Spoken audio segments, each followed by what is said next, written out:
morning, or depending on when you're watching this, good afternoon, good evening, or good night. My name's Ross, and as always, told out of Voice of Radio. So today, we need to take a look at Mewtwo VSTAR. Now, some of you may have noticed, some of you mentioned to me, that in my video yesterday talking about all that new Pokemon Go stuff, I didn't mention Mewtwo VSTAR. And that was very deliberate, incidentally. The reason was incredibly simple. Mewtwo VSTAR looks genuinely awesome. It looks like it has an actual genuine shot to be a top tier deck. It looks great.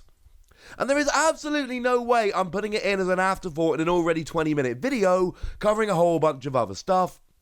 If nothing else, this is going to take a while to go through all the good options for actually playing it. I was not going to put it in that video yesterday. I'm sorry. It deserved more. And oh my goodness, is it good. Now, first of all, let's just have a quick talk about the Mewtwo V. There are actually, that we're aware of, 3 different artworks of the Mewtwo V. So what we've got is the regular artwork from the set that is not stamped with Pokemon Go but has phenomenal artwork. We've got the alternate art that comes in the V Battle deck. Remember, that can be bought on its own or in the double pack with Melmetal, and I do love the art on the Melmetal. And if you buy the Elite Trainer Box or the Elite Trainer Box Plus, it does seem to be in both of them, you get the full art of Mewtwo V as well. We don't have a super clear image of that one, I'm sorry, but we can at least get the general gist of it. As a card, 2 energy, 50 damage, 3 energy, 160, moving energy from this to one of your bench. It's fine, especially if you're hitting for weakness, but it's not good. Let's move on. Because, oh, I like this V-Star. And Mewtwo's often good. Let's be clear about this. You know, Mewtwo and Mew is, I mean, at least a top 3 tag team, possibly the very best, depending how you measure it. It's good. Mewtwo V-Star, I'm impressed. 280 HP is as high as we've seen on V-Star, so that's pretty good.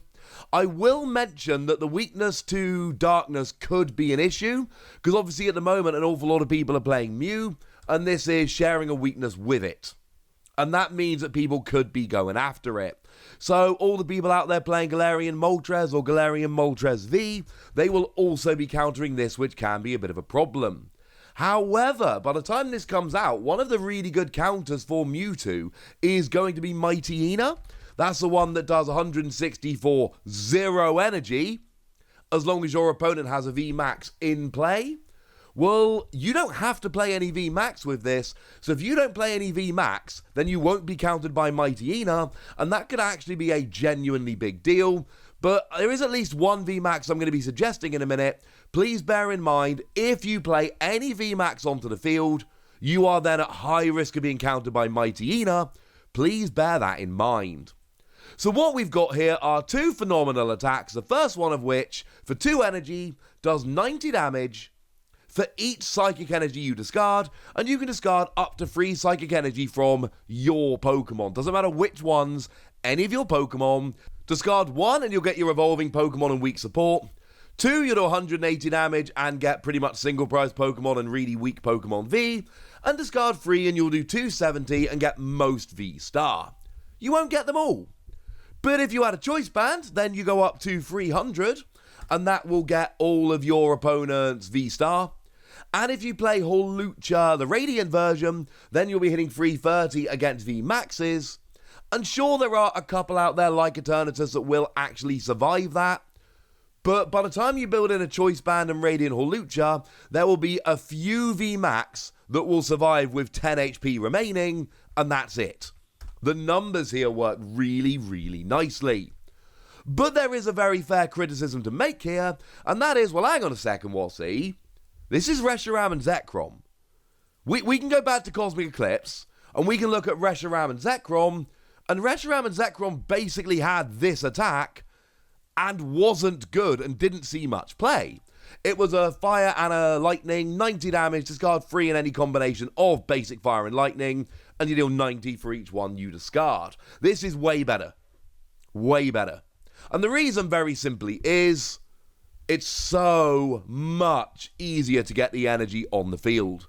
And it's got a really nice V-Star power, which is very reasonably priced. We'll get there in a moment. So, what options do we have for getting the energy out? Because remember, what you need to do here is get 2 energy onto Mewtwo, and then 3 energy onto your field. Yes, you can discard the energy from Mewtwo, of course you can, But the ideal situation here is Mewtwo survives and you just discard energy from your bench. Of course, there is a really nice combo to be made here with Cheryl, because what you do is you discard the energy from Mewtwo, and then you heal up with Cheryl, and then you accelerate energy onto Mewtwo, but you've kept the energy on your bench ready to discard to do the damage the following turn.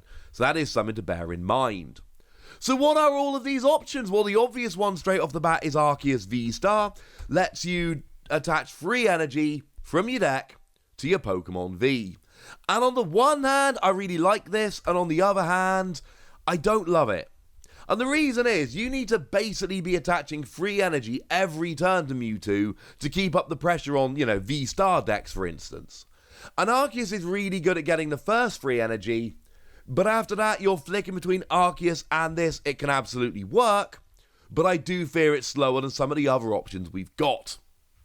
Now, I do need to mention Shadow Rider Calyrex. I really like Shadow Rider Calyrex because it lets you attach an energy, and it also lets you draw 2 cards when you do so. And you can attach energy to any of your bench Pokemon, or you can attach to Mewtwo, and that is brilliant. Although remember, Mewtwo has to be on your bench to accelerate, and then it comes active. I love that it's good draw power as well as accelerating energy, but it's a free prize Pokemon that can be picked off the bench, and it's a stage 1, so you've got to evolve it up, and it leaves you really vulnerable to Mightyena. So again, this is not one I'm picking very much. One I adore as an early game option here is Cresselia. Cresselia is a turn 1 option, that's it. But turn 1 going second, search your deck for free Psychic Energy and attach them to one of your Pokemon. If you go second, this is a single energy Arceus V, and it only gives up 1 prize. I adore this. Again, it's only a one-shot deal, but if I go second, my preferred turn 1 is use Cresselia to get free energy on the board. That sounds like a very good idea to me. But then we've got some single prize Pokemon that can really make hay here. Glarion Articuno, absolutely phenomenal. When you play it from your hand to your bench, you can attach up to 2 Psychic Energy from your hand to this Pokemon. So, if you need to attach free energy during your turn, bench Glarion Articuno with 2 energy, attach your third one for the turn, boom, there's your free energy. Now, we're not going to have long before Scoop Up Net rotates out, and obviously Scoop Up Net being able to pick this up and reuse it is phenomenal, but we will have a period of time where you can reuse this with Scoop Up Net, and that is absolutely brilliant. The other one I really like here is the new Clefairy. Now, we haven't actually got round to talking about the new Clefairy yet. It was revealed while I was away at the European International Championships doing some casting. Also, those videos are still up on twitch.tv/Pokemon TCG, so if you do get a moment, do go check them out. That was a really fun tournament, and I think I did a decent job casting, but go check out the videos, make the decision yourself. But while I was away, they went and revealed Clefairy, which has got the ability Moonlight Party. Once during your turn, if this Pokemon is in the active spot, you may attach 1 Psychic Energy from your deck to each of your bench Clefairy. And this is only limited once per Clefairy per turn. But if you've got multiple Clefairy, you can use this multiple times during your turn. Now, bench space is going to be an issue here, and that is absolutely relevant. But you're attaching from your deck, so you don't need to get the energy in hand, you don't need to get it in the discard pile, you can just literally get it out the deck. And if I've got 4 Clefairy in play, and I know this is quite a lot, but if you've got 4 Clefairy in play, you can just accelerate free energy. But if you've got 3 Clefairy in play, you can still accelerate 6. Essentially what you do is you use 1 Clefairy to attach to the 2 bench, then you switch and use Clefairy to attach to the 2 bench, and then you switch and use Clefairy to attach to the 2 bench, and each of those 3 Clefairy has given you 2 energy, 6 in total. And you've got to muck around with some switches and all of that, I completely understand, but Clefairy can be a very nice engine. You can use 2 Clefairy and switch once and accelerate 2 energy. That's, I don't think, getting enough value. I think 3 Clefairy is where you start really making hay with this, and I understand that that is quite a lot in terms of bench space, but it is an option nonetheless. And then one that a bunch of people have been mentioning, And I think this one could work, but again, bench space is going to be an issue. Latias and Latios. These are the Fusion Strike ones that came around in, Fusion Strike. Because you see, Latios has got the ability Blue Assist, lets you attach a psychic energy from your hand to a Latias. And Latias has got the ability Red Assist, which lets you attach a psychic energy from your hand to Latios. So the theory here is really rather simple. If you've got both of them out, you can attach 2 psychic energy during your turn, and you're good to go. And remember that Mewtwo will discard the energy from anywhere to get the extra damage, so this will work very nicely. The other option you have if you use this is you can then start using Genesect as a draw engine. Lets you draw until you've got as many cards in hand as you do Fusion Strike Pokemon in play. And you're not getting full value here. You are most definitely not getting full value. Because you need to have some Mewtwo out. Realistically, you're probably having 4. You are probably having 4 Fusion Strike Pokemon in play, so you're drawing until you've got 4 cards in hand. But I can have, say, 2 of these out, and that's not bad. At that stage, that is not bad, ladies and gentlemen. Plus, Latias is Baby Daisy's Spirit Pokemon, so any opportunity to play that in a deck would be absolutely lovely. So this is another one to really keep your eye on. And I know that none of these are perfect options, and I'm not pretending that they are. Cresselia really only works on turn 1. Arceus, you can't afford to just always, and sometimes you can with a V-Star, but you can't always just be switching between them. Shadow Rider is a free prize Pokemon that makes you vulnerable to Mighty Ina. Glarion Articuno, you need to keep having that and 2 energy in hand at the same time to bench, and then you're reliant on Scoop Up Net, which will rotate out when we get to Worlds, or just after, one or the other. Clefairy takes a bunch of bench space, and Latios and Latias, again, is quite harsh on your bench space. But I've just given you a lot of options for getting this psychic energy into play, and that, ladies and gentlemen, is entirely my point. I sincerely believe that one of these is going to work, and this should let you pretty consistently and pretty reliably get a KO on a V or a V-Star every single turn. That's a big deal. And I haven't even mentioned the V-Star power yet, which is also great. Star Raid. 2 energy, same cost as a regular attack, which is always a big deal. 120 damage to each of your opponent's Pokemon V, not affected by weakness or resistance. That is actually a pretty big deal, because otherwise you would be able to get a KO on something like Urshifu V in the active, while also spreading 120. So the reason it doesn't hit for weakness is that it stops you getting a KO and spreading. You're just spreading, you're not getting a KO here.